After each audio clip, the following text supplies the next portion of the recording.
എന്റെ ഇഷ്ടങ്ങൾ എന്റെ ഫാമിലിക്ക് അറിയാം. Family wedding centre.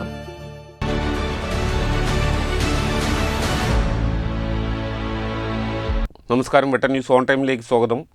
6 വരി പാതയിലൂടെ കോഴിക്കോട് ഭാഗത്തു നിന്ന് വരുന്നവർക്ക് ഇനി കോട്ടക്കലിൽ എളുപ്പത്തിൽ എത്താം. ചിനക്കൽ സ്വാഗതമാട് ഭാഗത്താണ് പുതിയ വഴി തുറക്കുന്നത്. നിലവിൽ തൃശൂർ ഭാഗത്തേക്കാണ് ഇവിടെ പ്രവേശനമുള്ളത്. ഈ ഭാഗത്തു നിന്ന് 50 മീറ്ററിലധികം പുറകിലേക്ക് നീങ്ങി സർവീസ് റോഡിലേക്കാണ് പുതിയ കവാടം അനുവദിച്ചിരിക്കുന്നത്.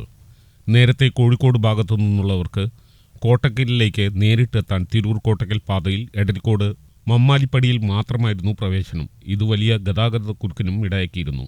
അതുകൊണ്ട് തന്നെ ചെനക്കലിലെ പുതിയ എക്സിറ്റ് കവാടം യാത്രക്കാർക്ക് ഏറെ ആശ്വാസകരമാകും. വെട്ടം news, Kottakkal. Trendy and customise collection, best in budget. Theyyam പാട്ടിൽ പോലൊരു ഓപ്ഷൻ വേറെ ഇല്ല.